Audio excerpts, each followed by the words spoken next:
السلام عليكم ورحمه الله وبركاته. معانا الجماعه يعني اخواتنا ومعانا بقالهم كذا سنه هم يتكلموا بقى. حاج مصطفى تيجي معانا قد ايه؟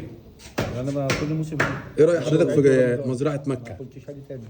يعني من اول طلع النبي حته لحم الله اكبر. الله يكرمك. انت حضرتك كنت حاجز عجل يعني وذبحته؟ بسم الله ما شاء الله. بسم الله ما شاء الله. وان شاء الله حاجزين حاجه العيد بامر الله. باذن الله الناس تقول كده بسم الله ما شاء الله اللهم بارك. صراحة من أجمل الحاجات اللي هنا بأمانة يعني المواعيد الالتزام النظافة مهمة جدا يعني ما شاء الله. ومواعيد الحاج محمد بسم الله ما شاء الله. الله يكرمك. ده شرف لينا والله والله. أحدث يعني بس نحسبه على خير. ما شاء الله يعني نصيحة اللهم صل على النبي. ايوه كمل يا باشا كمل. نصيحة لوجه الله ما شاء الله. يعني اللي يحب يتبسط بحتة اللحمة بتاعته يجي هنا ان شاء الله عند الحاج محمد باذن الله يتبسط.